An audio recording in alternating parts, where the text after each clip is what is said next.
Ces drones sont en train de survoler même les infrastructures techniques et spéciales, c'est-à-dire les camps militaires, les emplacements militaires, il y a des barrages électriques, des hôpitaux et beaucoup d'autres choses. Okay? Alors on a pris des Kenyans qui sont partis là-bas pour aller combattre et jusque-là, ils ont du mal à avancer et progresser. Okay? Ces Kenyans qui sont partis, certainement beaucoup parmi eux ne savaient même pas ce qui se passe, ne connaissent pas cette version dont on parle aujourd'hui, où en effet ces gens essaient de se libérer. Ils connaissent, enfin un militaire ou un policier, il accepte des ordres. Un soldat ou un policier, quand on lui demande de partir, il part. Il ne fait pas de bruit, il ne pose pas de questions, il avance. Le Premier ministre mauricien s'est engagé à s'opposer à un décret signé entre son pays et la Grande-Bretagne. Cet archipel est géré par les Britanniques depuis 200 ans déjà, les amis.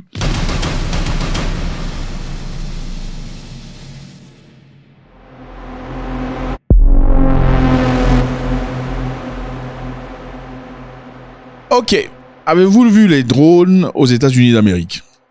Les drones qui survolent New Jersey et beaucoup d'autres États américains. Les gens s'en plaignent, n'est-ce pas? C'est bouleversant. They're loud. It is just nuts. They've been going in different directions. C'est intriguant, je pense. Imaginez-vous, vous êtes là dehors, vous regardez, il y a des drones et on ne comprend pas. Il n'y a pas 2, 3, 4, 5 drones. Il y a des centaines de drones en train de survoler la ville ou l'État. Et ces drones sont grands. C'est la taille des voitures. Ce ne sont pas des petits drones officiels et tout le bazar. Les gens ne comprennent pas exactement ce qui se passe. Les drones aux États-Unis d'Amérique, pour l'instant, ça inquiète tout le monde. Pourquoi ça inquiète tout le monde? Parce que même le gouvernement, en tout cas, jusque-là, fait semblant de ne pas savoir ce qui se passe. At this time, we have no evidence that these activities are coming from a foreign entity or the work of an adversary. Le membre du gouvernement, on dit clairement qu'ils ne savent pas exactement ce que c'est. Donc, il y a plusieurs spéculations. Certaines personnes pensent qu'il y a un mothership à l'océan qui est en train de sortir les drones. Et les drones viennent aux États-Unis pour voir les infrastructures et tout ce qu'il y a sur place. C'est quand même bouleversant et choquant. Pourquoi? Parce que ces drones sont en train de survoler même les infrastructures techniques et spéciales. C'est-à-dire les camps militaires, les emplacements militaires, il y a des barrages électriques, des hôpitaux et beaucoup d'autres choses. Donc ça inquiète tout le monde. Et il y a eu des théories jusque-là. Certaines personnes pensent que c'est un peu genre MIB, Men in Black, pour ceux qui s'en souviennent. Le film de Will Smith avec des extraterrestres. Certaines personnes pensent que c'est une possibilité, que ce soit peut-être des drones qui ne sont pas humains, des drones qui viennent des forces plus intelligentes. Voilà, c'est quand même intéressant. Vous croyez aux galaxies? Vous pensez que le galaxie aussi... Enfin, regardez l'océan, la taille de l'océan. Regardez seulement la taille de l'océan. Vous pensez vraiment qu'il y a seulement des humains sur cette galaxie? Regardez la taille de votre galaxie, la Terre, Mercure, Saturne, Mars et tout le bazar. Vous pensez qu'il y a seulement des humains, rien que des humains dans tout ça? Donc Dieu a créé tout ça là, quoi. Seulement pour qu'il y ait des humains. Intéressant, non? Laissez-moi vous poser une autre question. Vous connaissez les microbes, n'est-ce pas? Quand est-ce qu'avez-vous découvert l'existence des microbes? Ou quand est-ce qu'avez-vous commencé à mettre une image sur les microbes? C'est à travers les microscopes, n'est-ce pas? C'est à travers les microscopes qu'on peut voir qu'il y a des microbes. Donc, s'il n'y avait pas de microscope, on aurait du mal à croire qu'il y a au fait des créatures qui existent, qui sont très petites. C'est grâce au microscope qu'on peut aujourd'hui regarder et s'assurer qu'il y a vraiment des parasites. Parasite, c'est quoi? Parasite, c'est un truc qui vit derrière quelque chose, n'est-ce pas? C'est quelque chose qui abrite un autre humain et vit de ses ressources. C'est à travers les microscopes, qu'on peut aujourd'hui dire qu'il y a des parasites. Si on peut à peine découvrir qu'il existe des parasites à travers un microscope, à combien plus forte raison qu'il y ait la possibilité qu'il existe des entités autres que les humains qu'on ne peut pas nécessairement percevoir à l'œil nu? C'est une forte probabilité. La mer a été explorée seulement à 5% jusque-là. L'océan. On a seulement exploité 5%. Et vous pensez vraiment qu'il n'existe pas des sirènes? Non, mais attendez, je sais que ça paraît absurde. Tout ce que l'être humain ne peut pas comprendre paraît absurde pour lui. On a à peine découvert 5% de l'océan. Vous pensez que les sirènes n'existent pas. Et les 95%. À quand même plus forte raison. Enfin, bref. C'est pour vous dire qu'il y a beaucoup de théories jusque-là. Certaines personnes pensent que ce sont des forces, ou en tout cas des drones qui ne sont pas terrestres. D'autres personnes, évidemment, pensent que c'est la Chine qui est en train d'exploiter la possibilité d'espionnage. Et d'autres personnes qui pensent que c'est beaucoup plus que ça. Regardez Donald Trump, on lui a posé la question, c'est le président des États-Unis élu. Écoutez ce qu'il avait eu à dire. Our military knows where they took off from. If it's a garage, they can go right into that garage. They know where it came from and where it went. And for some reason, they don't want to comment. And I think they'd be better off saying what it is. Our military knows and our president knows. And for some reason, they want to keep people in suspense. Something strange is going on. For some reason, they don't want to tell the people. And they should, because the people are really, they happen to be over Bedminster. Donald Trump clairement dit il faut demander au gouvernement de vous dire la vérité. Donc le gouvernement sait exactement ce qui se passe. C'est que le gouvernement vous dise la vérité. Et pour qu'un président, j'estime, vous dise des choses comme ça sans aller tout droit au but, ça veut simplement dire qu'il y a une force plus grande que le président quelque part. En tout cas aux États-Unis d'Amérique. Il y a une force, une entité, une capacité qui existe au-delà du président de la République, qui prend des décisions que le président ne peut même pas bouger. Vous sentez que Trump est inquiété dans ses paroles. Alors, qu'est-ce qui se passe vraiment aux États-Unis? On va y jeter un coup d'œil encore très vite.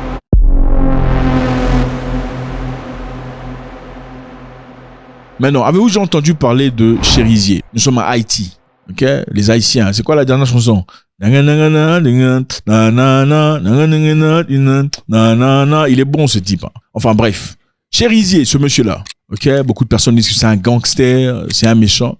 C'est sûr qu'il y a beaucoup de versions sur son existence. Les gens racontent beaucoup d'histoires sur lui. On dit que c'est une personne qu'il faut arrêter, il faut le finir et tout le bazar. Mais c'est intéressant puisque vous savez, dans une histoire ou dans chaque histoire, il y a toujours 3 versions. Il y a la version de Monsieur A, la version B et la 3e version, qui est généralement la vérité. Alors, Cherizier, c'est qui? Cherizier, c'est apparemment une personne qui défend le peuple. Ce n'est pas une personne qui essentiellement veut créer le même, les problèmes, les difficultés. Vous savez, à Haïti, il y a 12 familles qui gèrent le pays. On va pas entrer en profondeur, mais on va rapidement y toucher. 12 familles, ok, ça dépend de comment vous voulez compter, à peu près 12 familles qui gèrent le pays. C'est un pays à part entière black. La majorité de la population est noire, comme vous et moi. C'est l'Afrique, au fait. C'est vraiment les Africains déportés. Mais il y a 12 familles qui gèrent l'économie du pays. Partant de l'énergie, la nourriture, le transport et tout le reste. La communication et j'en passe. C'est eux qui gèrent. Et apparemment, ce sont des Syriens, des Libanais, des gens du pays là qu'on ne cite pas et tout le bazar. C'est eux qui gèrent le pays. Pendant que tout le monde est dans la misère, la galère, la peine, c'est eux qui... Voilà.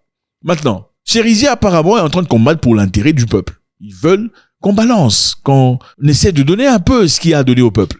Et c'est très important. Il est aussi dit que Haïti regorge des choses presque intarissables, des minéraux que personne ne nomme, des minéraux spéciaux. Pensez à Wakanda, c'est ce genre d'histoire qui se trouve à Haïti. Et je pense que je ne le dirai pas pour pas que notre vidéo soit slow down. Je vous en prie, allez googler, allez voir ce que Haïti a comme minéraux, comme minéral, minéraux, ce qui est important à la société aujourd'hui. Vous pensez que les Américains vont dans les endroits pour rien?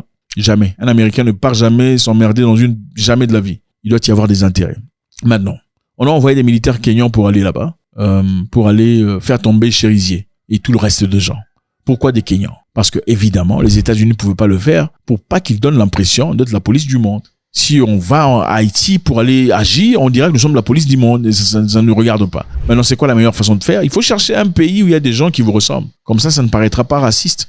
Okay? Alors, on a pris des Kenyans qui sont partis là-bas pour aller combattre. Et jusque-là, ils ont du mal à avancer et progresser. Okay? Ces Kenyans qui sont partis, certainement beaucoup parmi eux ne savaient même pas ce qui se passe, ne connaissent pas cette version dont on parle aujourd'hui, où en effet ces gens essaient de se libérer. Ils connaissent, enfin un militaire ou un policier, il accepte des ordres. Un soldat ou un policier, quand on lui demande de partir, il part. Il fait pas de bruit, il ne pose pas de questions, il avance. Et c'est comme ça que ces Kenyans sont partis. Mais jusque-là, on dit que ces Kenyans ont des difficultés, ils n'arrivent pas à avancer ou à atteindre leurs objectifs. La question qui se pose, Cherizier jusque-là a été combattu ça fait quelque temps déjà qu'il est là. Comment on n'arrive pas à l'abattre? Est-ce que les Kenyans ont soit été en difficulté, incapables d'aboutir à leurs objectifs, ou option 2, certains Kenyans ont finalement compris et nous sommes venus ici sans vraiment comprendre pourquoi on partait. En réalité, nous n'avons pas tout à fait raison d'être là. En fait, ces gens ici combattent pour les bonnes raisons. Alors, il nous faudra peut-être faire semblant de combattre, mais tout en ne combattant pas. C'est une possibilité. Alors, Haïti a traversé beaucoup d'histoires, les amis. Je pense qu'il est important de le mentionner, on le dit pas assez. Ces gens étaient, en tout cas, le premier pays à se libérer, tout premier pays afro à se libérer, à avoir la liberté, ce sont les Haïtiens. Ce sont les Haïtiens qui ont fait ça. Guidés par Toussaint Louverture et les Salines, ils ont résisté aux Français. Okay, les Haïtiens ont dit non. C'est eux qui ont dit non. Ils étaient certainement assis dans un coin en train de faire des invocations au vaudou.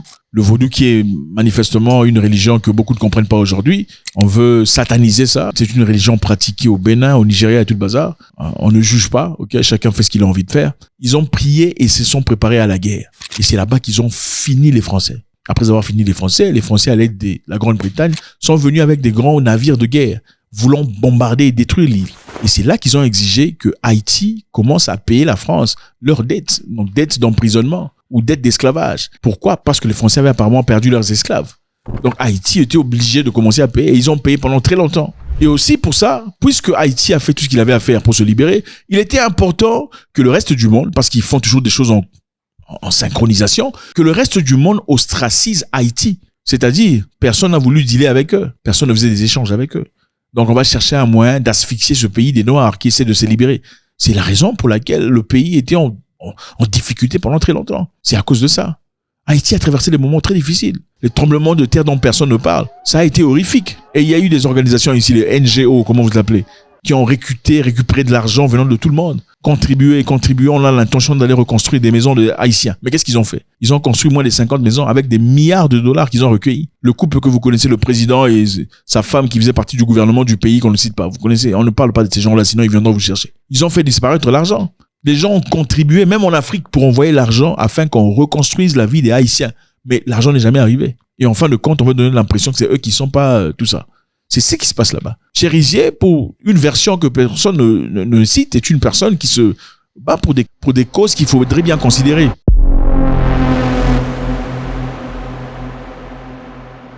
Nous sommes ici à l'archipel de Chagos, les amis. Archipel de Chagos, voilà la carte, très intéressant. Le premier ministre mauricien s'est engagé à s'opposer à un décret signé entre son pays et la Grande-Bretagne.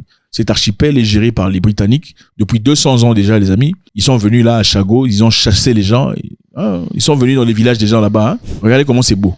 Ils ont pris les gens, on les a chassés. Quittez votre village. On a délogé des gens de leur propre village. Et en fin de compte, qu'est-ce qui s'est passé? Ces gens étaient sans abri. Et ils ont pris l'archipel, ils ont installé leur base militaire pour contrôler cet espace. Les Britanniques, les amis, depuis 200 ans, ont contrôlé cet espace et ils ont installé leur base militaire accompagnés des Américains. En fait, les Américains ont payé le loyer pour placer leurs outillages et tout le bazar. Ils se sont servis de ces bases pour attaquer l'Irak, pour faire des opérations en Afghanistan. Et ça fait beaucoup d'années qu'on demande de récupérer ces terres. Et évidemment, les Nations Unies ont aussi demandé qu'on le fasse, mais bon, comme les plus forts sont les plus forts, ils ont refusé de le faire. Vous allez faire quoi? Mais récemment, comme il y a un gouvernement des travaillistes, ils ont voulu faire preuve de quintessence, de tout ça. Ils ont dit, OK, nous allons libérer ces terres, on va vous les donner, mais en une condition. La condition est que l'on garde nos bases militaires sur place. Alors le Premier ministre, le nouveau, a refusé parce que le précédent avait signé le contrat. Le nouveau a refusé, il a dit non, on ne peut pas continuer comme ça, ce n'est pas bénéficiaire, ça ne nous avantage pas, il n'y a pas de bénéfice pour nous là-dedans. Comment vous pouvez nous redonner nos terres et garder vos bases? Ça n'a aucun sens. Moi, je me pose beaucoup de questions de savoir comment est-ce que la Martinique est devenue la France. Non, regardez la France, elle est là. Regardez la Martinique. Regardez la France encore. Regardez la Martinique est devenue la France comment?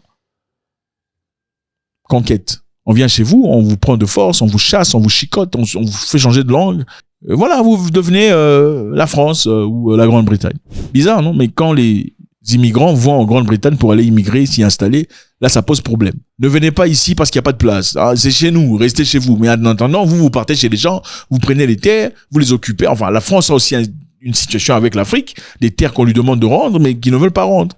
Au départ, j'avais du mal à tolérer le fait que les Africains et tout le reste partent en France et en Europe, en refuge ou en immigration. Mais avec le temps, quand vous regardez ces histoires, vous comprenez pourquoi ces gens peuvent le faire. Ils n'ont aucune plateforme de logique pour dire vous ne venez pas chez nous. Parce que voilà, avec tout ce qu'ils ont fait dans le passé, c'est complètement incohérent. Donc voilà les amis, ça se passe aux États-Unis, les drones, on ne sait pas savoir identifier qu'est-ce que c'est. Est-ce le gouvernement? Est-ce les extraterrestres? Qui c'est qui est en train de manipuler cette histoire? En Haïti, il y a Chérizier qui se bat pour les intérêts dont beaucoup de médias ne parlent pas. C'est une personne qui apparemment, selon les versions non officielles, se bat pour l'intérêt du peuple. Et à Chagos, l'archipel, les autochtones veulent rentrer chez eux. Et pour ça, il faudrait que les bases militaires étrangères quittent. Faites-moi savoir ce que vous en pensez, c'est toujours avec beaucoup de plaisir. God bless.